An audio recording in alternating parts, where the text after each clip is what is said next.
Hello, humans. Welcome to You'll Get Your $1,400 and You'll Like It. This is episode 21 of Power Report, and I'm joined on a panel episode with the imbettable, unbeatable BAM from We Made It Podcast, Free Discussion Society, all the other things. How's it going today? Indefatigable. Yes, I'm here, ready to get it going. That's a amazing collar you got there, Dan. Thank you.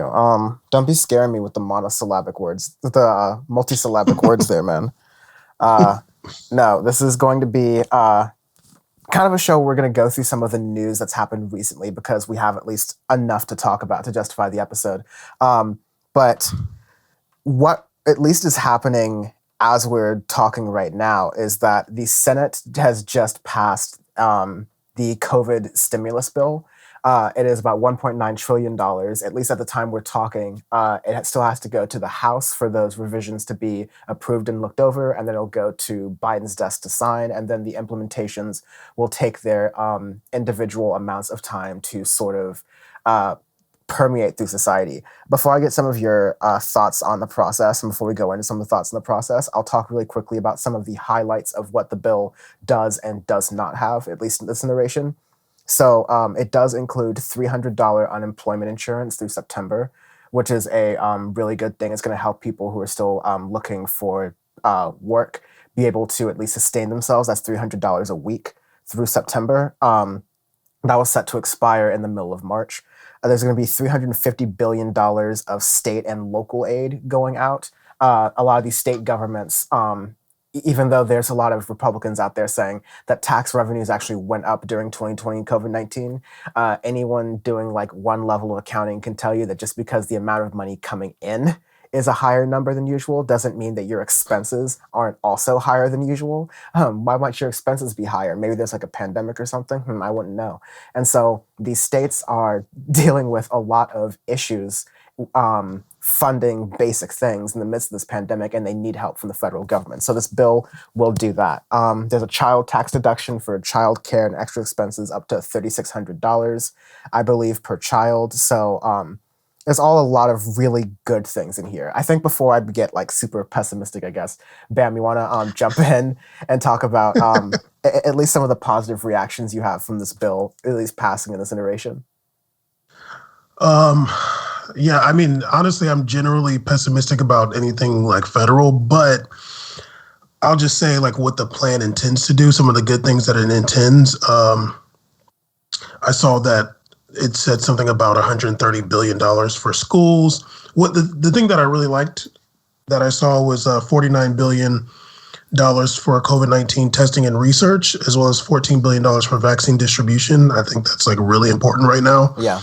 And also $25 billion for restaurants and bars, like some small businesses. Also $15 billion for airlines and $8 billion for airports. Good. Yeah, and I think at some point when we get enough people vaccinated, this is, leaving aside Mississippi and Texas and whoever else, like things are going to have to start getting going again to some extent. And these restaurants, the bars, and like the airports need to be like functioning because people are going to want to travel. People are going to be getting credit cards and doing the things that they didn't get to do in 2020. So I think like some of that airport infrastructure, I think it said also $8 billion for airports. It's also saying $1.5 billion for Amtrak, $30 billion for transit. I don't know exactly what that means, but some of those things are going to be important for like the well-being of people, aside from what you just mentioned, the extra money in the pocket. Yeah, I think you're getting at something kind of critical, which the current opposition to this bill, as it is, and rhetorically speaking, from Mitch McConnell especially, all those caveats aside, is that this bill is just a spending spree laundry list of things that Democrats have been wanting to do. And I think Mitch McConnell's quote was something along the lines of, never in the Senate's history has $2 trillion ever been so wasted, or something like that, to that effect. Haphazardly, yeah.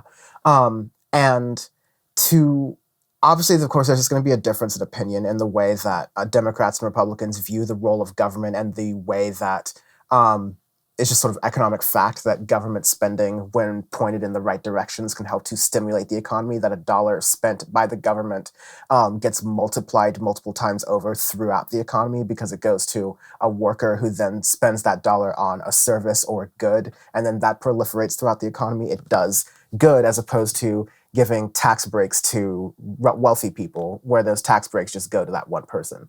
Um, it, Never mind those differences in economic theory and opinion there that these two parties have. Sure, the criticism of this bill could be that there's a lot of stuff in the bill that seems a little bit like random, like, okay, what's going to Amtrak, what's going to airports? Okay, sure, maybe you can understand transportation, but if we're just returning back to normal, well, shouldn't that be fine? But there's going to be a little bit of changes going forward. Things are going to be more contactless, I think, just in the future in general.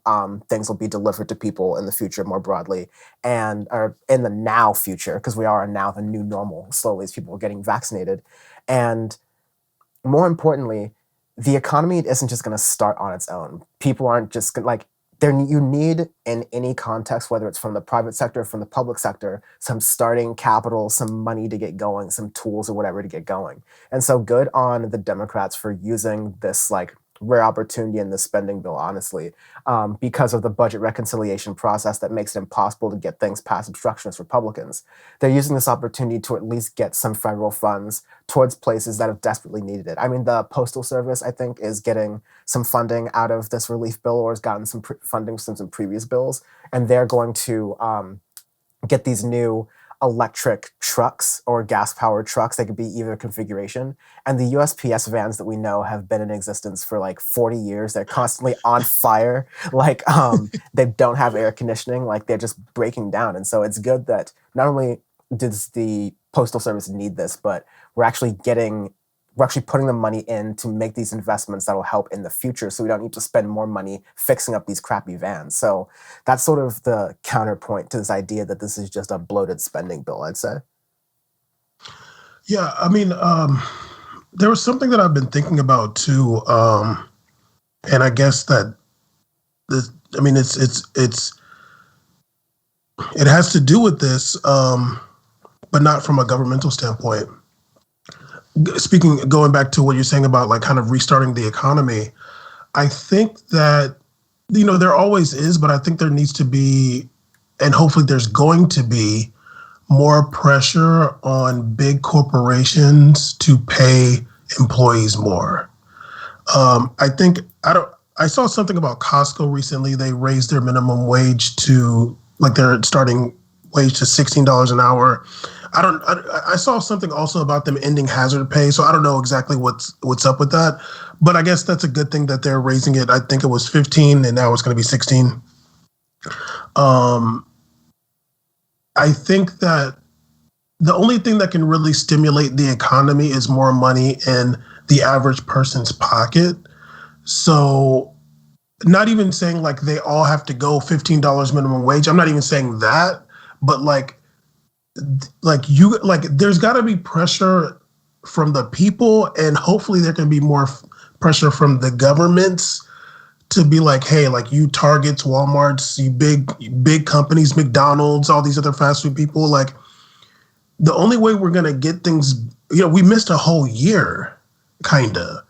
The only way we can get things back going is like, you got to, like some of you CEOs and stuff, you got to like make some sacrifices. It's not even really a sacrifice. Actually, you're still going to have whatever you had before. Yeah, it's like make 2% or like less money now, so you continue to make 30% money projected in the future, more sustainably, Exactly. right? And it's sad that we are at this point where literally the trickle down economic system has people begging for crumbs, and we're talking about people who have had either were working from home or made the working out as being an essential worker thing work for the past couple years, for the past year or so.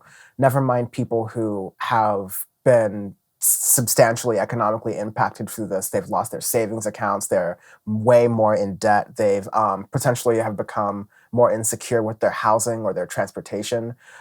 These folks need their money just to like get back on their feet. And I think a lot of that plight is being lost, not only just by our politicians who are, spend their time talking to millionaire donors much more than they talk to unhoused people on the street, but also the media complex that doesn't really do a good job of showing these real people. Instead, they just kind of focus on bullshit arguments and narratives. Later on in the show, we're going to talk a little bit about how the Republican Party is twirling their fingers around cancel culture. But even stuff like that, like these fake outrages, take up a disproportionate amount of time on in the media that could be used to help highlight the narrative of what's going on. We're not asking them to report on something that doesn't exist because the news will do that. We know they'll do that.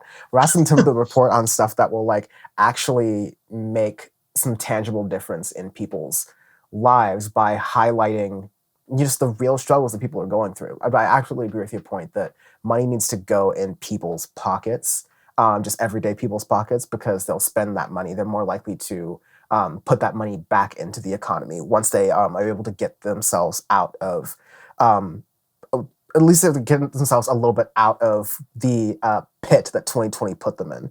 Yeah, I mean, yeah.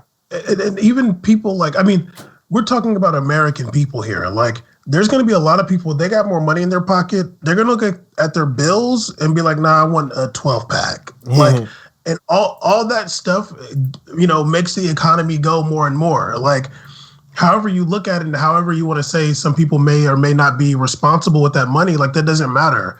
What really matters is, like, things got to get going again. Like, we got to get people out doing things and stuff like that. And obviously I'm talking about, like, in a safe way and after a lot of people are vaccinated and things like that. But yeah, there needs to be much more pressure. I'm not expecting, I'm for damn sure not expecting Joe Biden to talk like that, but like, you know, I'm sure, I know there's certain politicians that'll talk like that, Bernie, AOC, whoever, but yeah, the media, like big media establishment people, do some investigations. I remember I used to see investigations, you know, going in some car dealership and seeing what's going on. They should be going into some of these like fast food restaurants or different like restaurants and seeing like how it is for the people that actually work in these places and like what their needs are, you know, Uber drivers, anything, like people doing Instacart, see what the things are that they need so we can start getting those things provided from those corporations that make billions of dollars. Yeah, never mind the fact that many of those corporations own a lot of those media outlets now, so it makes it a little more difficult to actually make like there's a little bit of a conflict of interest there in how that story gets reported, right? But I think one interesting fact of the matter is you throw back to like 4 years ago, right? And 4 years ago, every reporter, like they were hiring extra reporters to go out to the Rust Belt, to go out to Michigan, to go out to all these different areas to find this white working class voter, right? To figure out what is the thing that's bothering them, what agrees them, what could have possibly pushed them over the edge to vote for the orange man.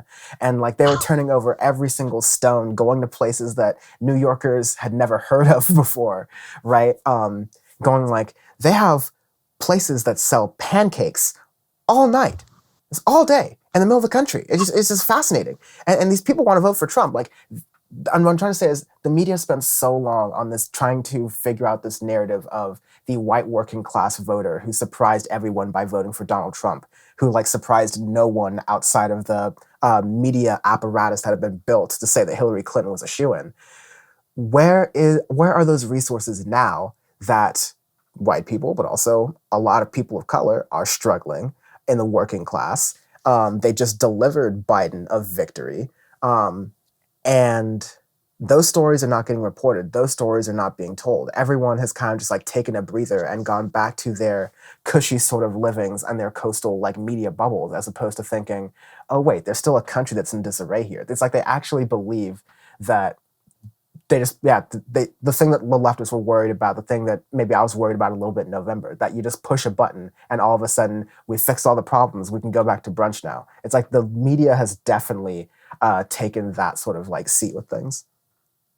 Yeah, well, you know, you're in a coastal media bubble yourself. You know, you live by the beach there, and I mean, like, I understand this, but it's like kind of trying to check this. And I will say for sure, I'm joking. and I totally get it. It's totally fair. I think I would have a better sense of a lot of things I talk about in a broader sense if I spent more time in the middle of the country. But I will say, even being on the No, West Coast, there's a even being on the West Coast though, like this is a real thing. On the West Coast, you can tell there's an elitism of East Coast media, and even being in part of like West Coast media, there's like this elitism where they like look down on, oh, you're in a different time zone. Like, what do you know about America? It's so different. Like, people don't understand how petty elites are at the end of the day.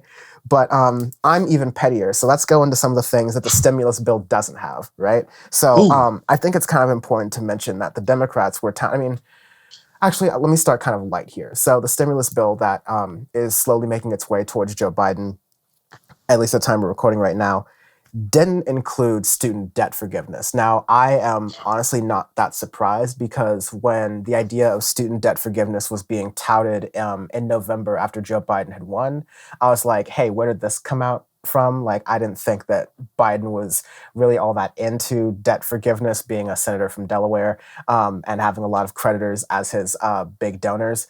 But he just isn't that kind of person to do that. Nevertheless, the media was really quick to, especially on the liberal side of things in MSNBC, was very quick to spin this idea of, oh, it looks like Chuck Schumer and Elizabeth Warren or an AOC are all getting together to put this idea of debt cancellation.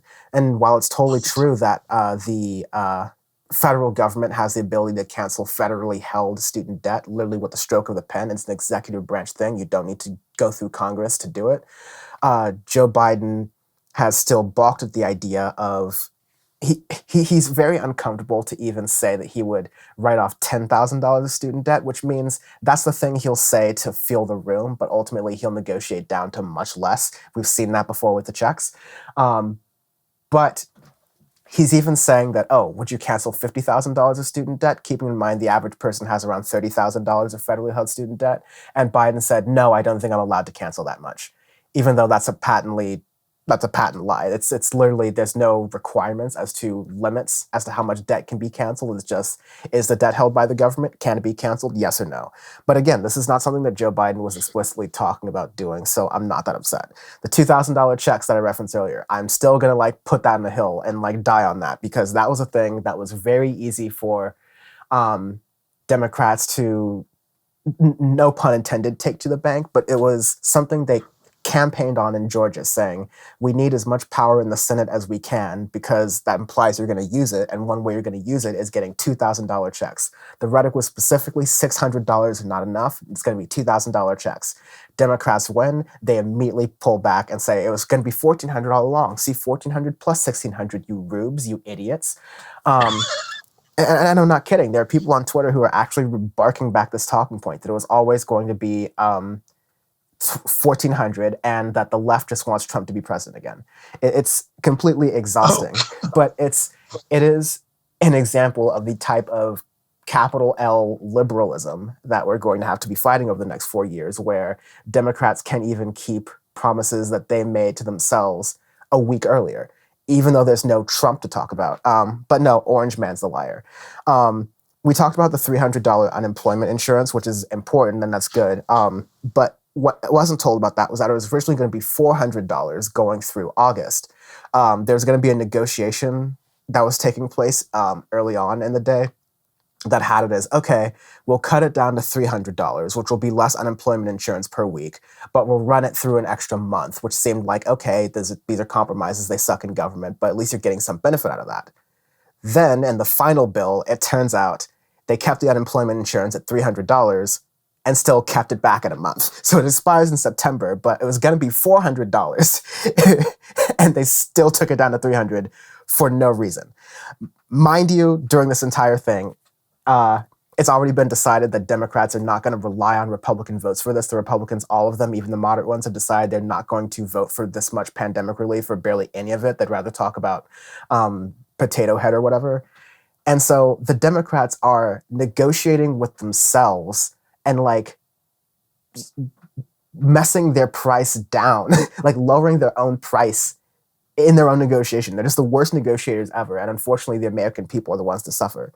And then there's the minimum wage increase, which was in the bill, then out of the bill, then Bernie was going to try to put it in. And then it was going to be up to like other senators to keep it in, but ultimately it was struck down. And the main issue around that really fast was just the idea of the parliamentarian who was able to rule on whether or not the $15 minimum wage could be included to a bill as it's going through the budget reconciliation process. That's all a bunch of like complicated jargon for someone who is not elected making the decisions as to whether or not the bill can be written in a certain way. These are non-binding decisions. Anyone in the Senate has the power to overrule that decision. And considering the Democrats are the ones who ran on getting into power, they decided to, or they opted to listen to the parliamentarian and decide not to raise the minimum wage. And in fact, there were 8 Democrats, including Kirsten Sinema, who gleefully like moved her thumbs down and did a little dance while bringing chocolate cake into the Capitol to make sure that Arizonans didn't get a minimum wage increase, the ones they've needed for 10 years. So I did a power report that people were really like, ooh, about November, when I was like, I can't wait till Democrats screw up the goodwill and momentum they've had. And we're like not even 6 months away from that. And it just looked like they're starting to do it. But what do you think? Yeah, I mean, the way I view the Democratic Party is not like it's just like one conglomerate that's going to, kind of vote together. Obviously, Republicans do that for the most part, but I don't generally think of Democrats doing that. So whenever there's like the corporate, moderate Democrat, whatever you want to call them, like voting against kind of more progressive things, I'm not surprised because, we're fighting a fight to get like progressive policies in America in ways that other countries that people compare America to, like they don't have those issues.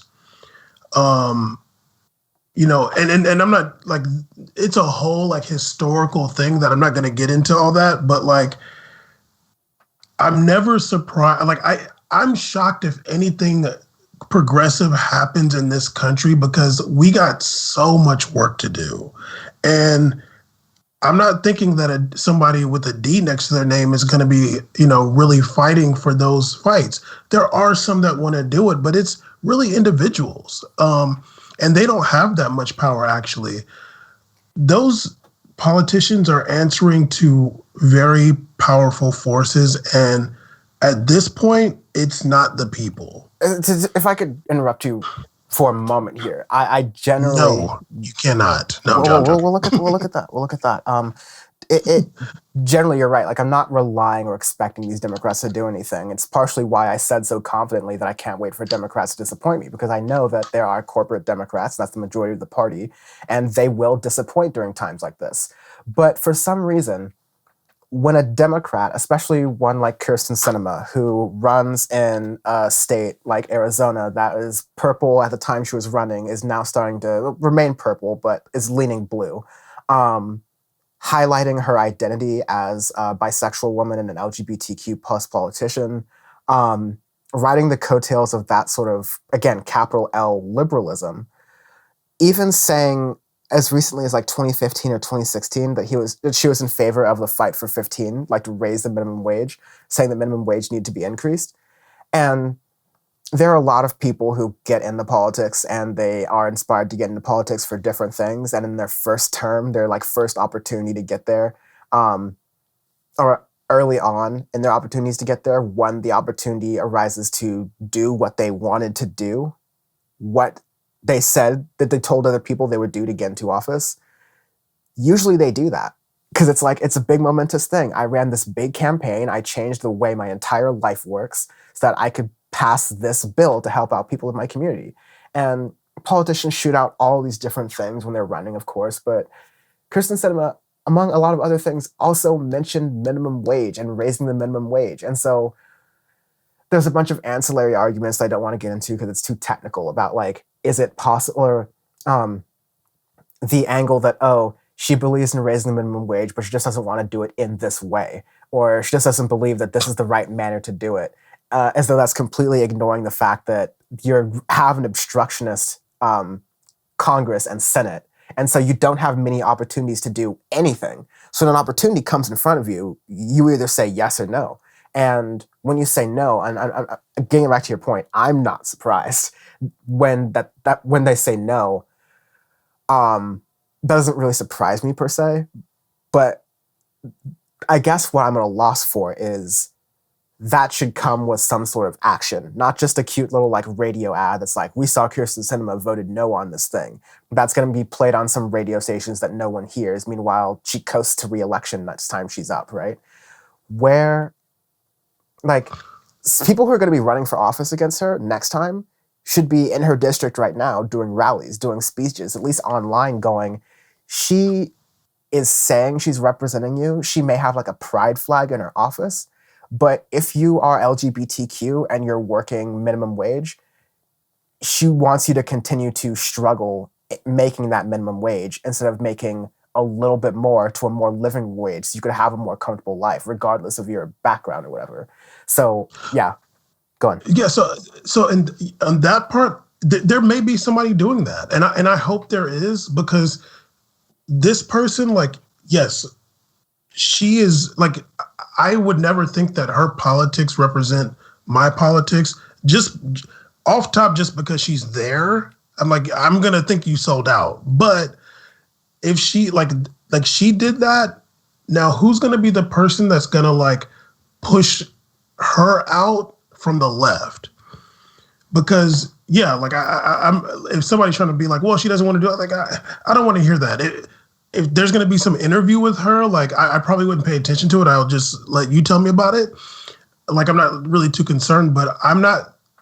I think neither of us are surprised, and like not actually disappointed because we don't really have an expectation of these people. But when these things happen, yeah, hopefully there's somebody in good faith that can push them to the left politically and in the media, but in good faith, because there are those kind of like, there's going to be those people that come along and just want to use every attempt to bash these people for their own like whatever reasons. Yeah, I don't want to mention Jimmy Dore, but well, let's not get into like, a future video topic of mine. Yeah, but like,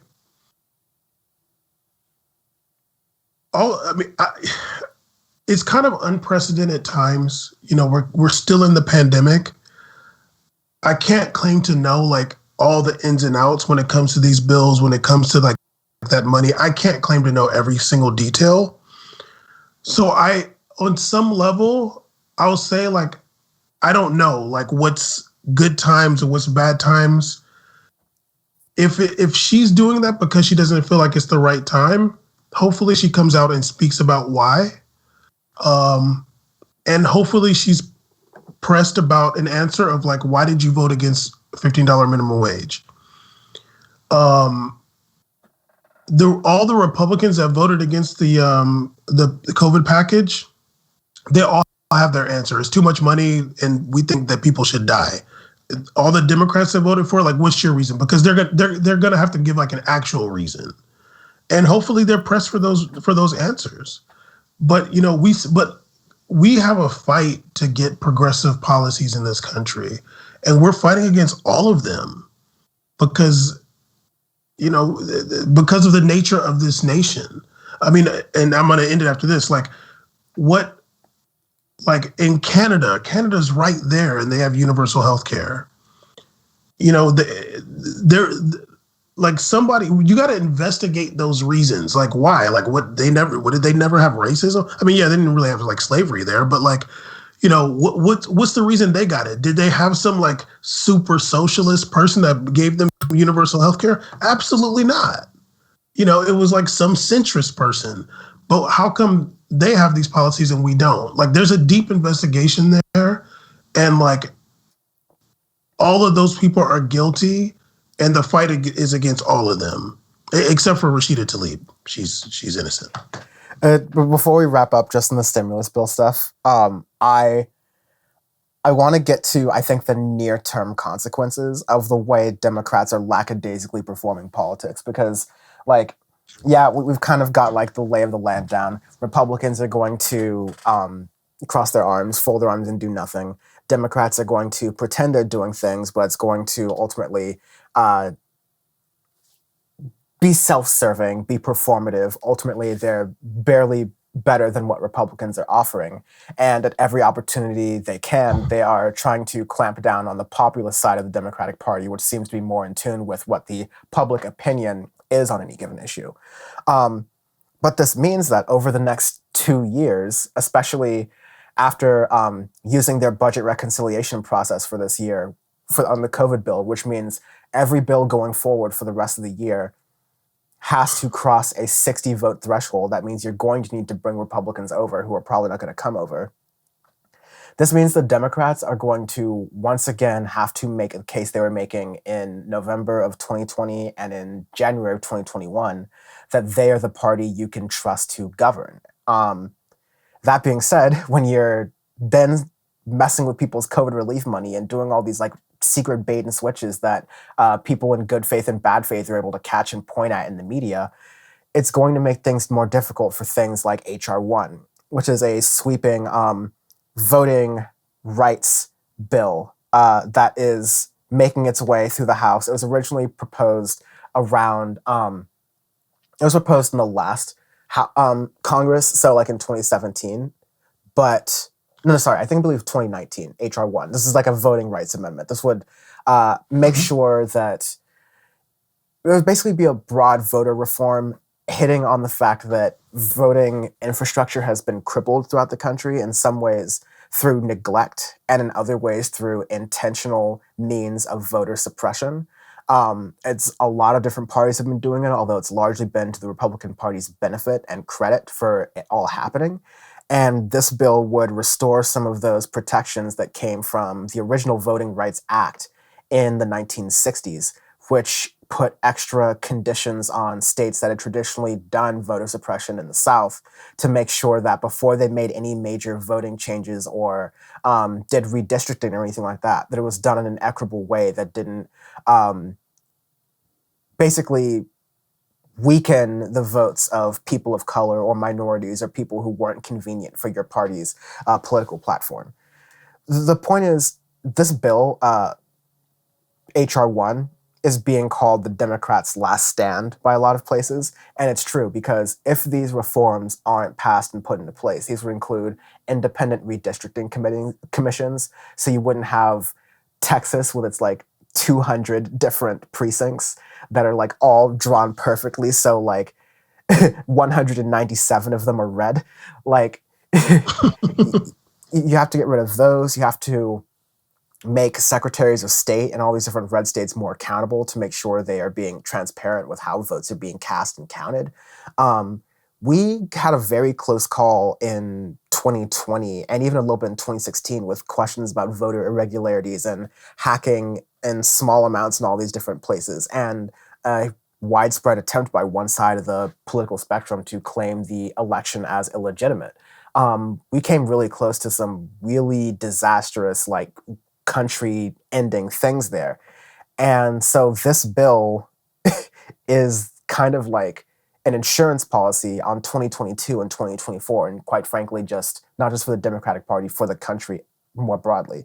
And that is to say, I, as someone who understands the stakes more so than maybe the average person just on the street passively engaging in politics, can't reasonably bring myself to trust the Democrats and the Democratic Party on this like voting rights amendment or any of these policies to help them necessarily, when we put the Democrats in power and they do nothing with that power, even when they have the opportunity to, in recent memory, as recently as as it's happening right now, they're not using that power. So when they're looking for political will, the same type of will you'd have behind like 5 for 15 or Medicare for all, any of those things, the political will behind helping Democrats win something that they've been trying to lose repeatedly for the past 25 years or so is not a winning argument. And again, like, I'm a pundit who's trying to like find winning arguments for the left, and it's just not a good one. And so I worry how this kind of politicking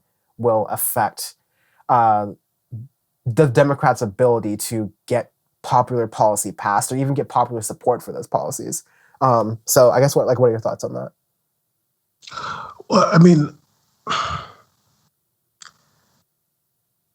how I feel about that, like there is a force that wants to cheat and wants to divide things racially, and that and this is how I really feel. Like that force is stronger than politicians.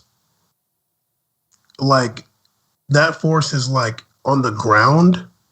We saw a little bit of it on January 6th. But you said country ending things. Like that's that force. It shouldn't be difficult to be like, yeah, like we shouldn't be gerrymandering on racial lines. Like, why would that even matter? Like you would think that it's like, yeah, people want policies that work for the average person. Most people aren't rich. We're not talking about like some class fight. Most people are just regular go to work people. What's the thing that would make them vote against their interests? There's a force there, and I'm critical of the Democratic Party, but on some level, I'm like, I know that like there is something bigger than that too. And that's like where my mind ends up going. Like, how do we change that thing? I think like that thing is like the responsibility of the people outside of politics. And I say this all the time. I talk about changing the culture. It's boring now, but like that voting rights, I think that's going to end up passing. But we'll see how much it's implemented. We'll see how much transparency there ends up being from these states. Like we'll see. There was something.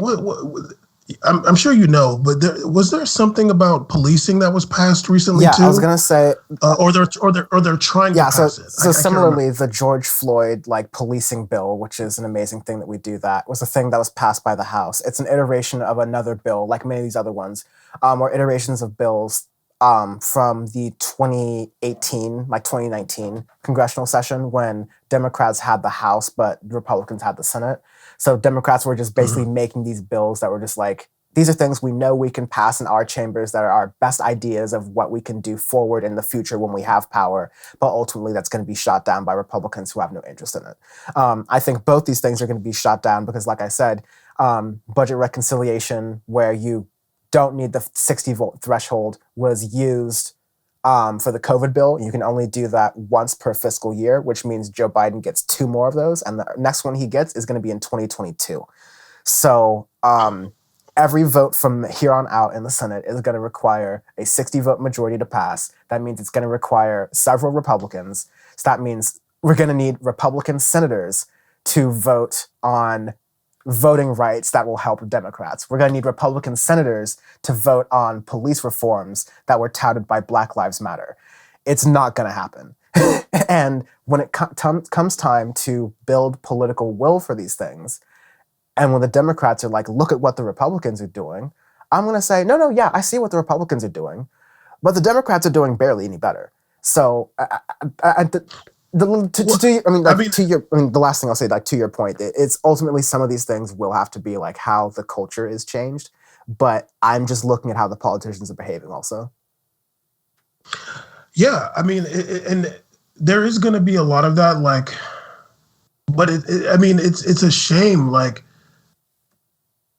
that we're still fighting that fight. Like, that it's like this George Floyd bill. Qualified immunity is literally a license to kill by police. Yeah. Like, literally. Like, we're talking about stuff that's unimaginable in some places. But why is it the case here?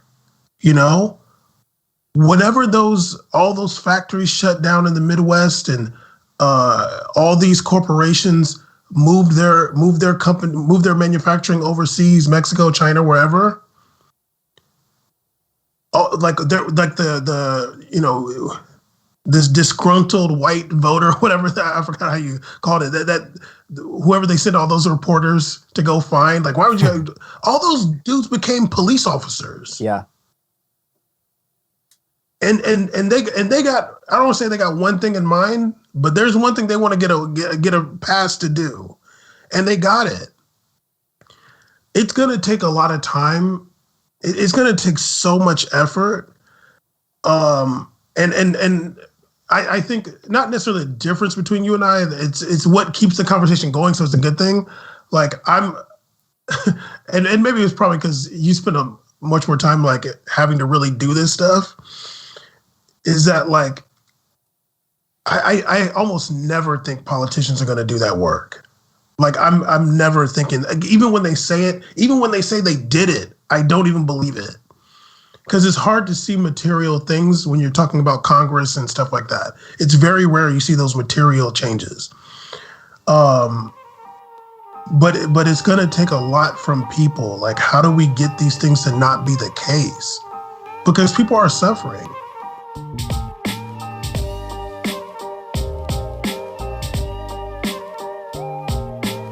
While the Democratic Party is having a civil war within itself on real policy grounds of whether or not you should raise the minimum wage at a time during a national pandemic, Medicare for all these other different things. They're actually focusing on pandemic relief and responding to the crisis and figuring out how to jumpstart the economy. Meanwhile, in the Republican Party, potatoes, Dr. Seuss, and cartoon bunnies have been living in the Republican Party's head rent-free. I mean, it really turns out that like after CPAC and the Conservative Political Action Conference that was like all about canceling cancel culture, that was literally the theme of the big brain meeting for the Republican Party this year. This is all the party is capable of doing. All the party is capable of doing when they're out of power and they don't have any justifiable reason to be upset about their status of the country other than the usual blacks and immigrants and poors are taking our jobs kind of spiel. All they've got left are these fake cultural dramas and issues. To go through them really fast, there was the idea of Potato Head. There was announced the makers of the Potato Head toy are no longer going to sell the toy as Mr. Potato Head. It's just going to be Potato Head. Go on. No, I was wondering why you were calling it Potato Head. I was like, oh yeah, they changed it. Yeah, you're about to get canceled for using the old name, Mr. It's MX Potato Head now, MX only. No, but like the idea now is that, yeah, like this is a toy that from its inception, you've been able to take the pieces off of and make it whatever you want to. So the conceptual idea of a Mr. or Mrs. is kind of like beside the point. Nevertheless, this scratching of the label that a company decided to do on its own, not from a lot of real like anger or frustration from anyone, all of a sudden like, oh, these liberals are coming to take everything away from us. Cancel culture, cancel culture, cancel culture. This happened again where the Dr. Seuss Foundation, the estate that basically decides everything that goes on with the Dr. Seuss empire, right? Said that, hey, in the spirit of Dr. Seuss himself, we looked at a couple of the books in the like Dr. Seuss series, and we were like, some of these are a little racist AF and have a lot of tropes that are really big in yellow peril and anti-Asian racism, anti-black racism, and all these other different things that are just outdated things. Dr. Seuss, I think there's a recording or a quote from him in the 1960s where he's even saying like, yeah, there's a lot of stuff I wrote and like made illustrations about or had illustrations made of that were based on really racist tropes from the time. And those are from the time, and that's why I wrote it right then, but I don't like it right now and I regret it.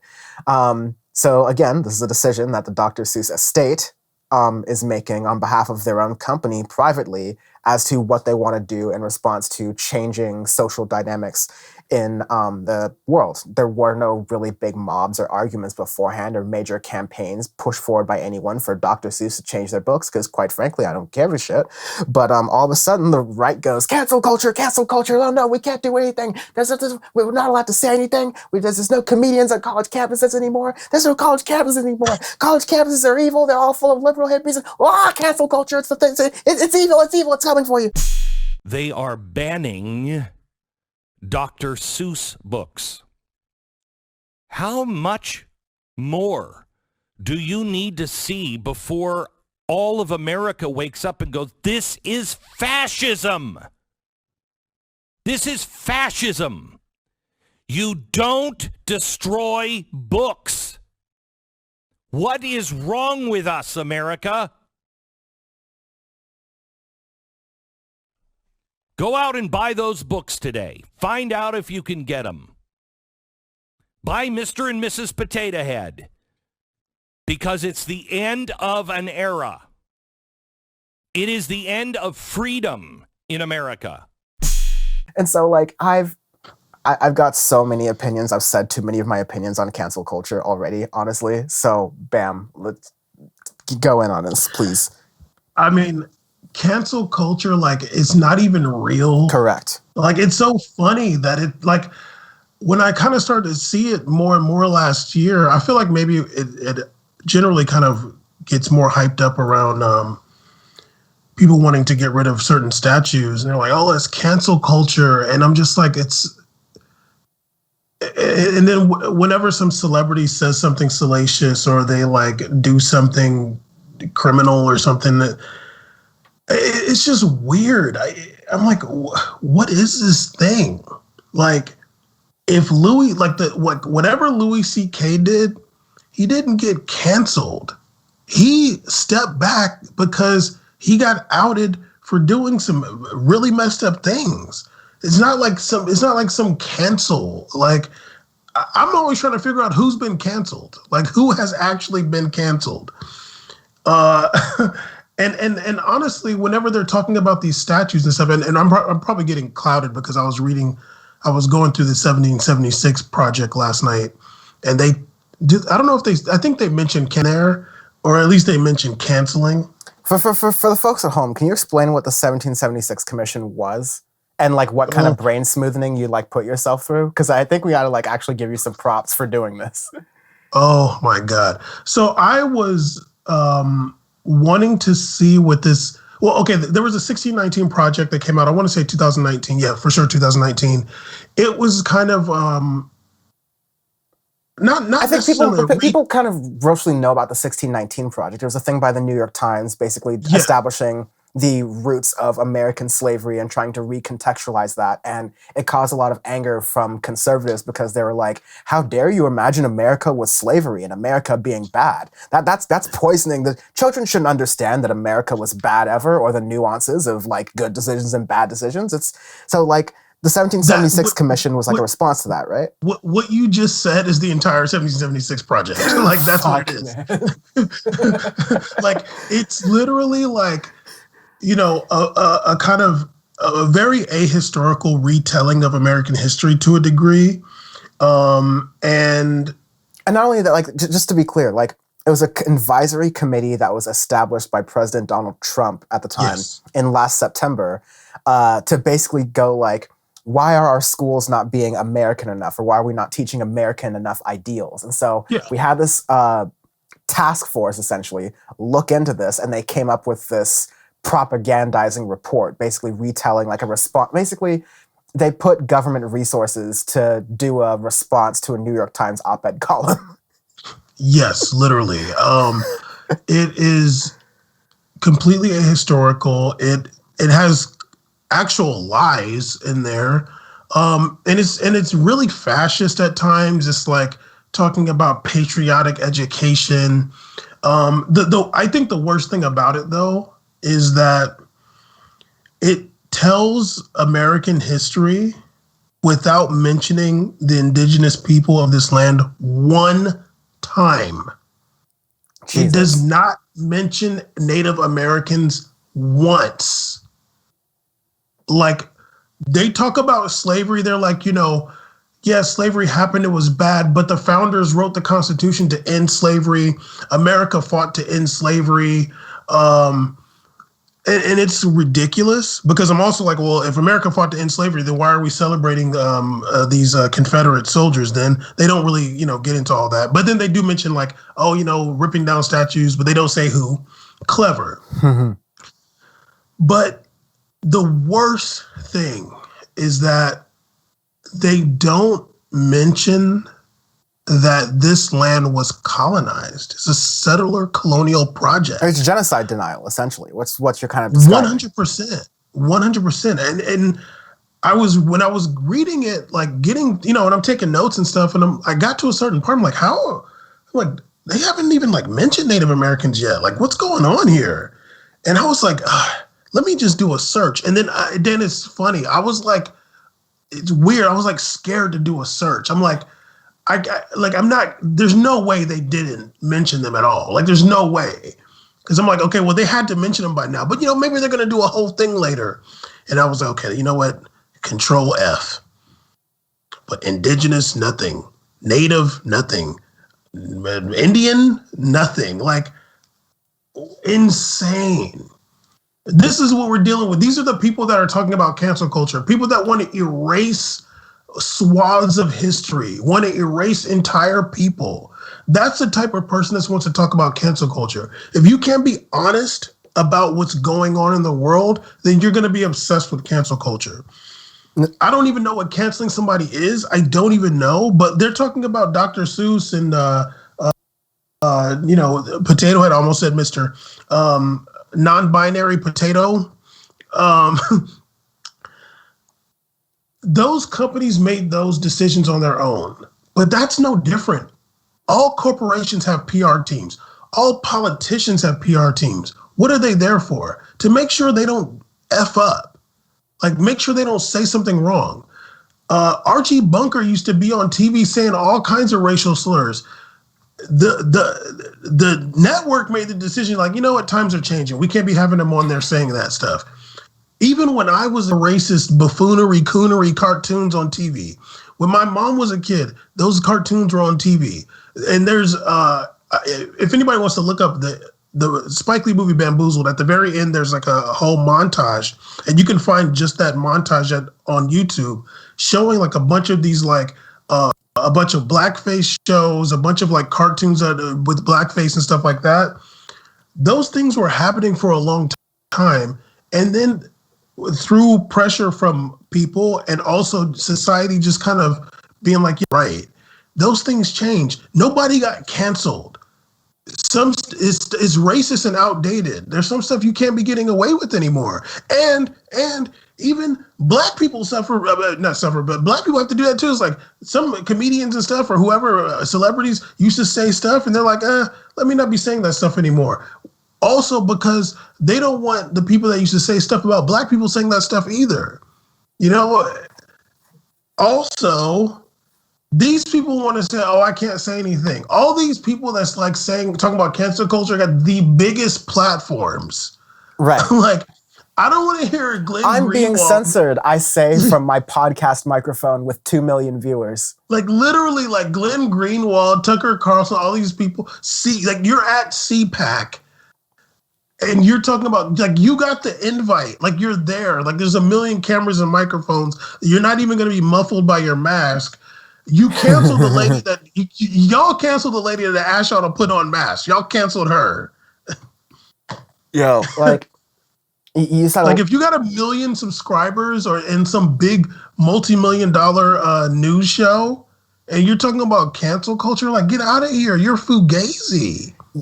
Yeah, absolutely right. Like there's something to be said about how the elite are the ones who get upset about cancel culture the most. And it makes sense because like they're the ones in the media who would be the ones who stand to be affected the most by it.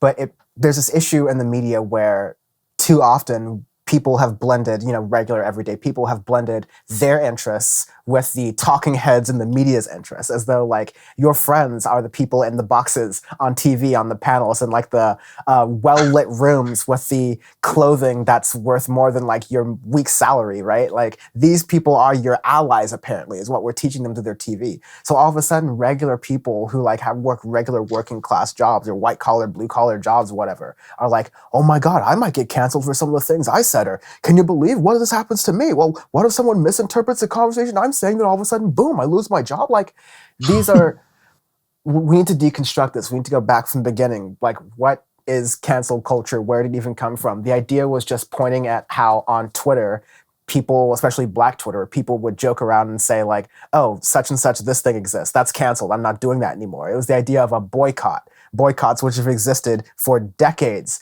saying that like I'm as a regular consumer of this product, I'm deciding that based on X, Y, or Z reason, I'm no longer going to consume this product and I'm going to go elsewhere. That's the free market. That's what conservatives love. But no, cancel culture, liberals, free speech. Anyways, cancel culture is just consequences. It's just reprimand. It's just like it's cause and effect. It's tide goes in, tide goes out. It's amazing how the facts don't care about your feelings party gets all in their feelings over regular things happening. It's when people get, for example, like I was talking about this a lot on Audio Face with Sean. Morgan Wallen, the country music star, who said the N-word in that video and was yelling about it and all belligerent.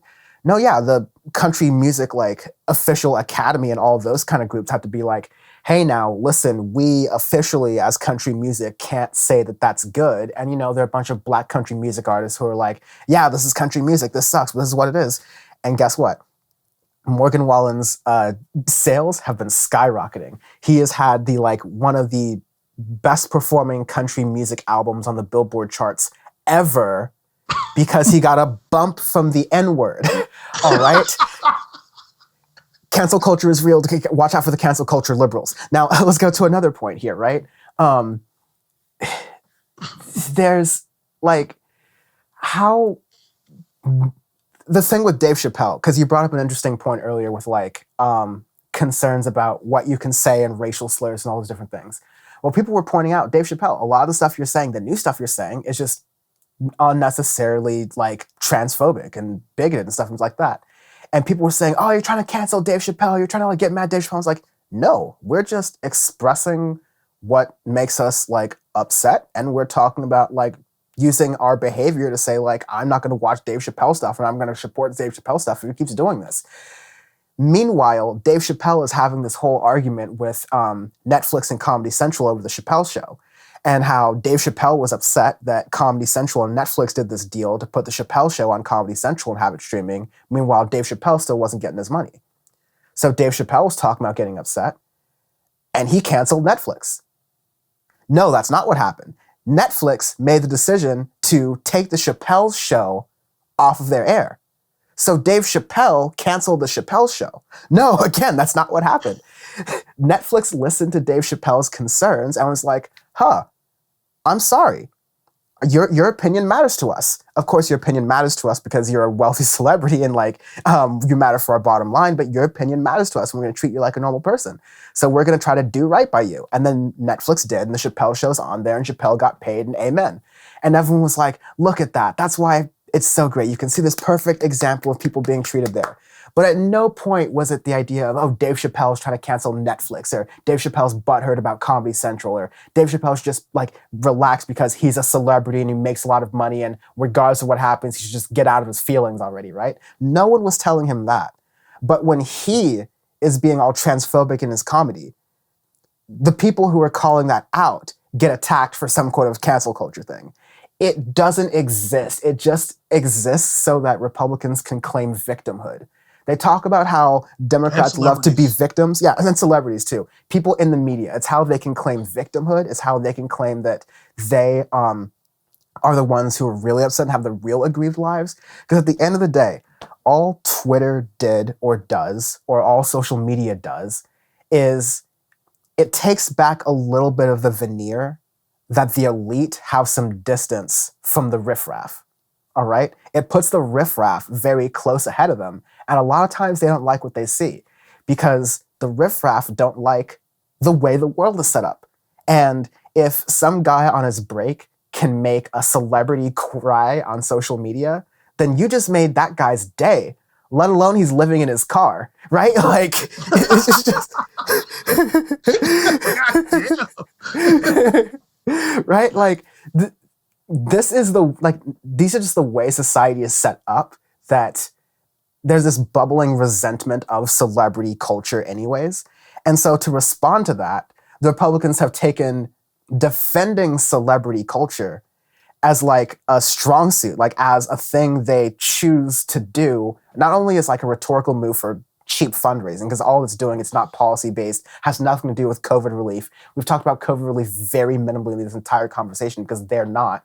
They're using it to fundraise. They're using it to get followers. They're using it to scare people who don't know any better or don't know the dynamics of the internet and to think that this is what's going on, this is what's happening. So it's just a ploy. It's just ridiculous. Even especially like I feel like a lot of comedians especially are just using like a kind of like generally a minority Twitter narrative. Like this is something I see all the time. Like some person in the media says they report on some story and be like, yeah, I saw somebody saying like that's bad. I can't believe y'all would say that. And y'all over here saying such and such. It's like, dog, like one person on Twitter said that. It ain't like, 20 million people said this thing. It's like they're using this spectacle of cancel culture as like just for material. Like they're faking it at this point. Like, oh, I would say that, but I'm gonna get canceled and blah. It's like it's a buzzword. It's just a thing that you use to sell because it's the new.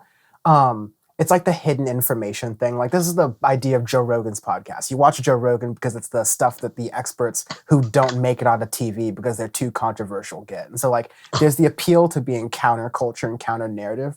But when that's your cheap brand, hey, I don't want to be canceled for saying this opinion. If that's just your cheap way of saying, hey, I want to signal to Republican rubes who feel like saying racist shit is totally fine, and I want to make sure that I get their money. It's just a better way of saying that. It's really just signaling that. Really fast, I have this, just some numbers that were taken. And I'll put these like graphics up in the video, but the amount of time that Fox News spent talking about Mr. Potato Head, pronouns, spud, French fry, are like... It's disproportionate amount of time Fox News is spending talking about Potato Head, while the other networks are barely talking about Potato Head and mostly talking about COVID relief. MSNBC kind of starts picking up on it more so than I think they should, but CNN's pretty standard and flat forward, just like we're just going to be talking about COVID relief, and oh, by the way, Potato Head's changing one day. When you go to the Dr. Seuss aspect of the news cycle, you get something like Fox spending an hour and 9 minutes on Dr. Seuss coverage compared to 30 minutes or 26 minutes on coronavirus vaccine developments. It's like, yes, 24-hour news is a ridiculous concept, and eventually you're just going to be filling time with bullshit stories for no apparent reason. But there's a lot of real stuff going on with COVID-19. There's a lot of stuff that isn't being reported as far as people's conditions in COVID-19. But the thing that they're prioritizing by design are these fake cancel culture war issues, because it's the only way they can get their base motivated. You can't motivate your base by saying, we're the party that wants to make the minimum wage stay the same, to make sure you never make any more money. We're going to be the party of making sure that you don't get health care and you're in debt till you're 75. And even if you get bankruptcy and you clear off all your other debt, the student debt stays, damn it. We're that party. Come out for us. That's not going to work.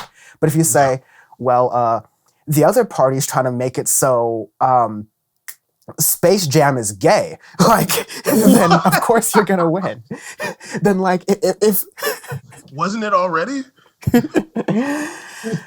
I mean, I'm not gonna touch that, but just the whole we found out that basically a bunch of conservatives are just furries and hiding, reacting to the Lola the Bunny changing the design from Space Jam 1 to the new one. It's just the most ridiculous. It's not part of cancel culture. It's so bad. It's like you would think. I mean, no, I guess you wouldn't, but those people never talk about policy. They never talk about anything real because, like you said, they are the party of wanting people to die. Actually, so yeah, you got to bring these straw man weirdo arguments and talk about, they're changing your way of life, and and honestly, that 1776 project thing is a lot about that too. Talking about identity politics and stuff like that.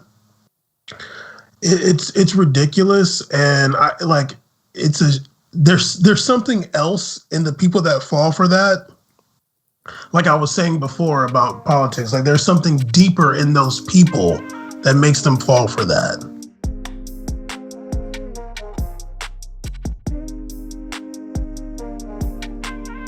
As we go on to world news here, we turn to Brazil, where the current COVID death count at the time of recording is just shy of 263,000 people who have died of COVID-19 in Brazil. So far, 3% of the population has been vaccinated. That's lagging significantly far behind other countries, both developing and not developing per se.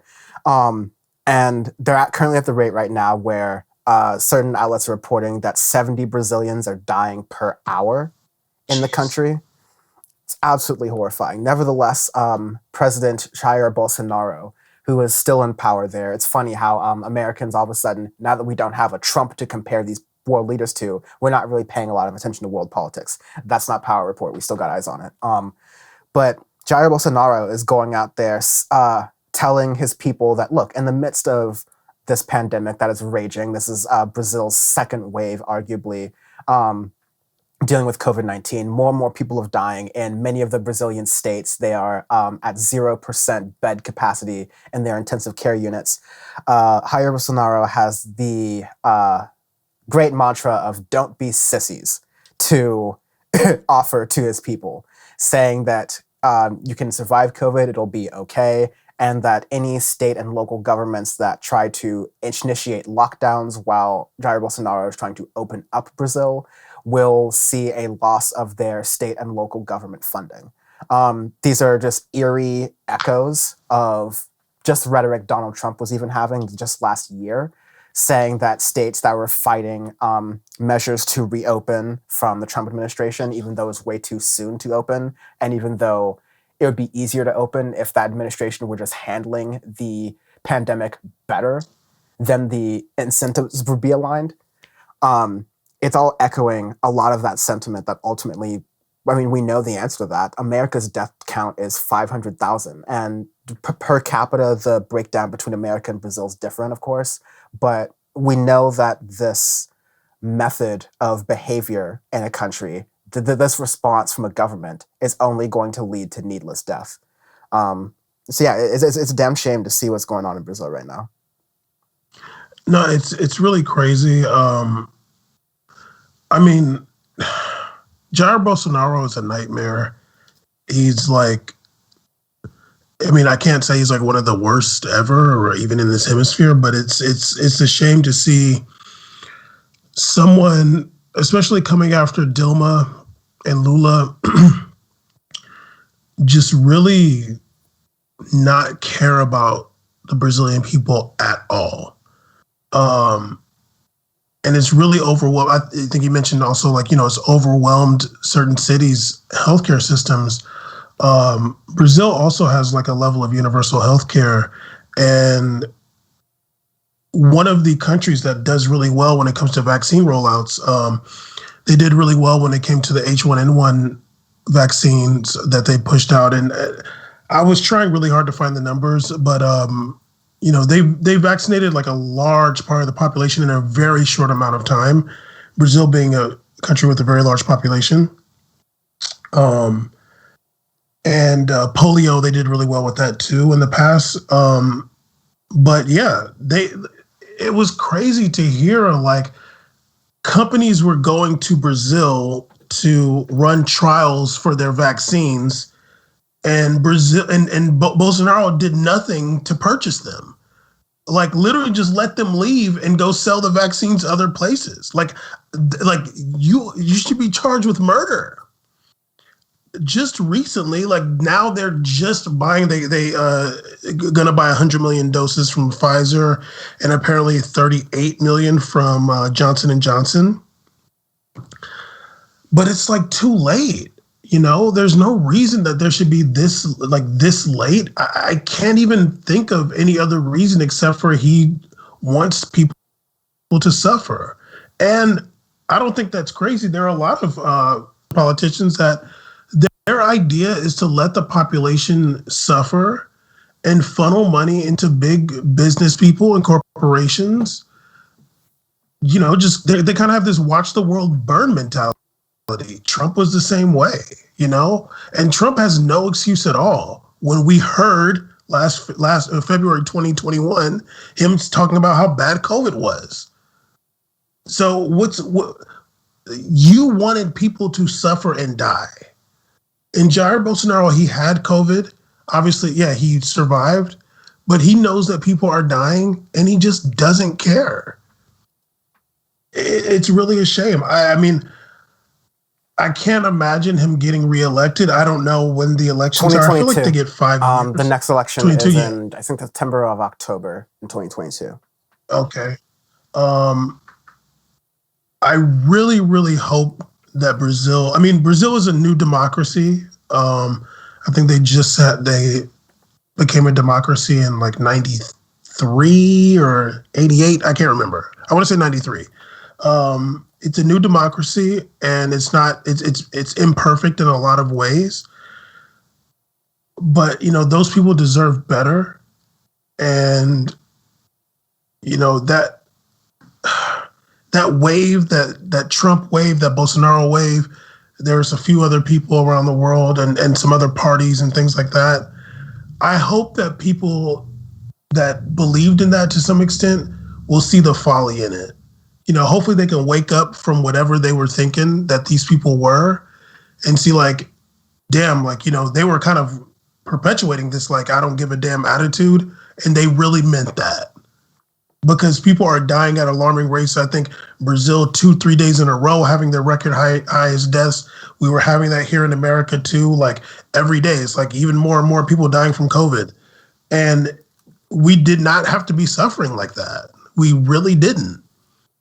Yeah, it got to a point with COVID in America, definitely, where like even I, as someone who was covering the news, was like, yo, like it's depressing. Like people are not really reacting differently to a 9/11 a day. Oh, like a 9/11 and a half per day. Like no amount of contextualizing the amount of death really got anyone more angry or more demanding a change of direction from the government. But it's also to say that, yeah, there's a lot of the same things that Trump, Bolsonaro, you could say the rise of the right wing in governments all across Europe and all across the world, honestly, in the mid-10s, was surrounded by a lot of the culture war stuff, a lot of this culture war stuff that works. Right now in America, we're seeing it as cancel culture and these things over transgender and gender expression, those sort of issues, and these sort of reactions from conservatives who are being just that reactionary in their behavior, not really taking any initiative in what is happening in culture, trying to change culture for the better, just saying, hey, this new thing we're unfamiliar with sucks, and therefore our political strategy is based off of that. There was a type of politics that was like, I'm going to make my entire politics about grievance, sprinkle in some things that'll be populist here, and then climb up to victory. And everyone from Glenn Greenwald to The Economist gets to call me a populist that's a man of the people. And then you go in, you continue to be a crony capitalist and serve all of the richest people in your society and reap all the rewards while your people suffer to the greatest extents. Like to give anything to these like right-wing politicians, they have shown that what Jane McAlevey calls the strike muscle, or like any sort of ability of a people to rally together and get angry for something against like a government or against a workforce.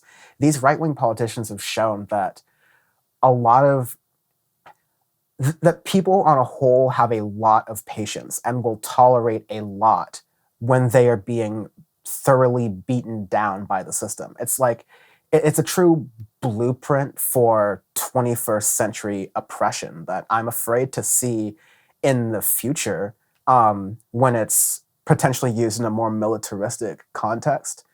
But like right now, I just see that there are people across the world who, I don't blame Brazilians for not like all going out in the streets right now fighting against Bolsonaro, no more than I blame Americans for not going out in the streets and fighting Trump every single day, I think there should have been more days like that in the streets, like the George Floyd protests over the past 4 years. There should have been more times of public action. But that is to say that it is really powerful when you take everything from a public and from a society and just continue to take and continue to take and continue to take. And in history, when people were taught that there is a low point people will go before there is no lower and they fight back, like I don't know how much lower we're going to go before either we just realize that there is no fight back, or the backlash is something nuclear and extremely, not nuclear per se, like actual nuclear weapons, but something that's extremely violent per se, like civil wars, like military conflicts, those kind of deals. Well, we almost saw that. I mean, we saw a lot of that. We saw that like weaponization of grievance and false grievance with January 6th. You know, those people had some kind of false grievance, and it was very close to being even more violent than it was. You know, I mean, I can't even imagine like what would have happened if those people got their hands on prominent American politicians. Like, I can't even imagine if what they intended to do happened. But you know, these types of politicians, they just, they just, feed into anger, and it's easy. And I think I've mentioned that on here before. It's easy to do that, like get people angry about things, but it's not productive. Like there's a way to be like angry and productive, but they're just like, just be angry about everything. Be angry about Potato Head. If you're not going to go out in the street and fight for Potato Head, they're going to take your house. Dan, it's just warped ass politics, and it's sad that the politics. I mean, I've talked about this, and people have warned about this. The politics of fear is remarkably powerful in coercing a populace to do something, and for sure, there are earlier debate of like how much you should trust or rely on politicians. At the end of the day, like politicians and government acts from a place of authority.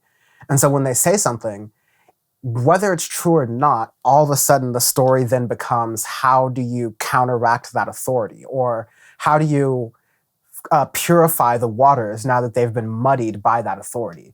And so while societies are set up to where we're taking cues from these authority figures that are very much acting in bad faith, acting against the populace to its very core, I think that as far as tangible, what can you do things, throughout the past year and throughout like other years, the rise of mutual aid and kind of grassroots powered ways of community organizing and help have been very powerful and useful over the past year in, and just like making sure that people had some sort of social safety net because the government was not providing this to people.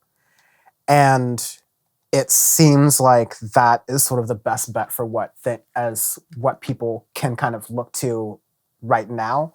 But that is to say that represents a philosophy that people on many sides of the political aisles in different countries where there are more than two sides of political aisles see that government is increasingly like it's a house of cards, like it's all carried around by string. There's puppet masters, and it's increasingly weak compared to what people can do if they put their resources and minds to it and just actually have the will. Because when you have the will to actually make some difference in the world, you can see a lot get done with just a few people with minimal resources.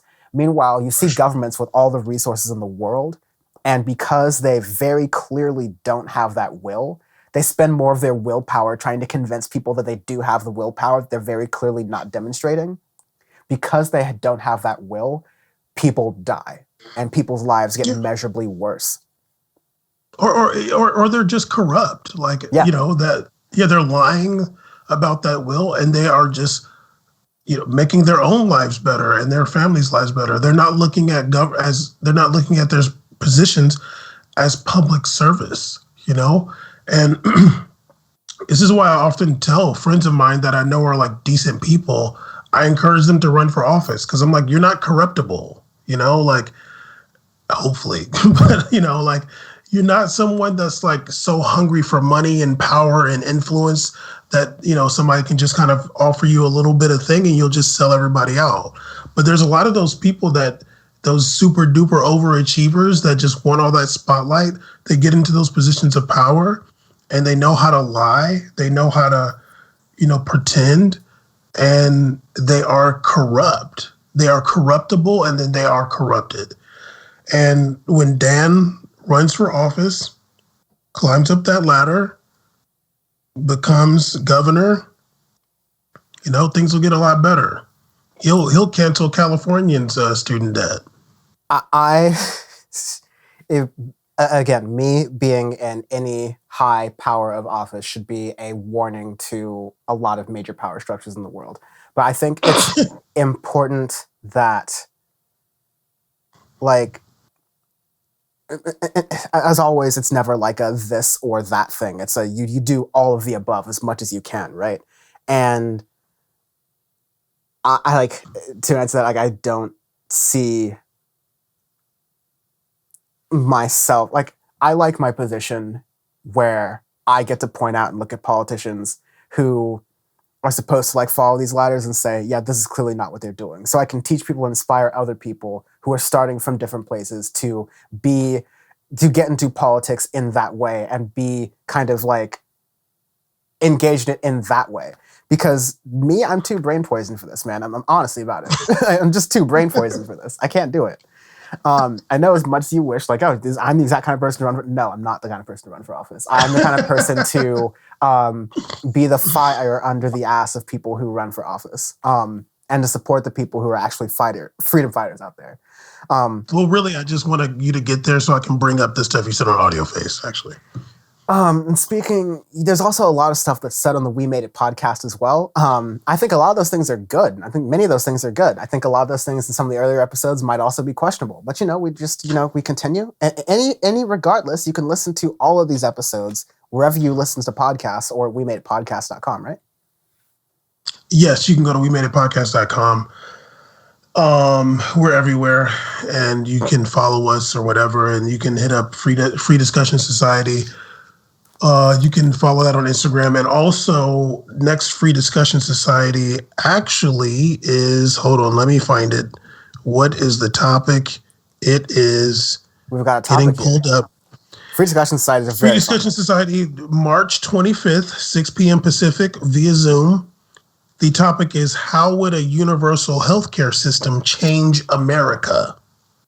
That's a conversation. That's a topic. These free discussion societies are really good for people to just like literally jump into a Zoom call. It's friendly. It's moderated.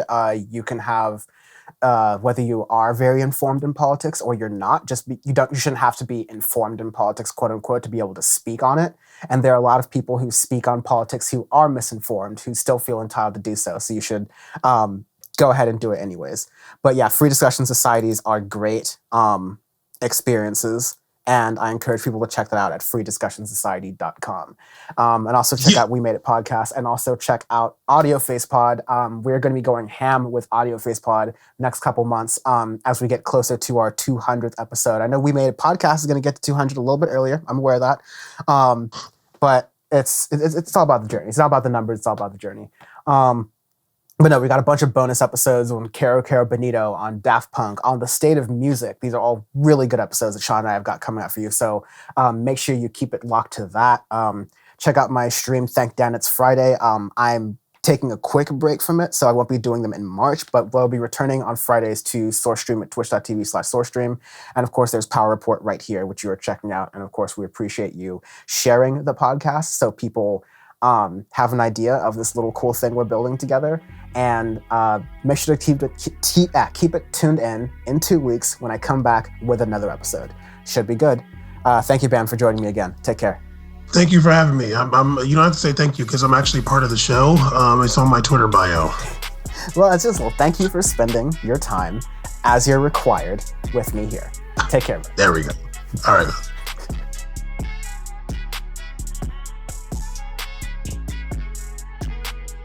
Don't have me on here saying Colin Pizza. Please cut that out. I'm mostly, I can tell you 90% certainty I'm going to cut it out. Oh,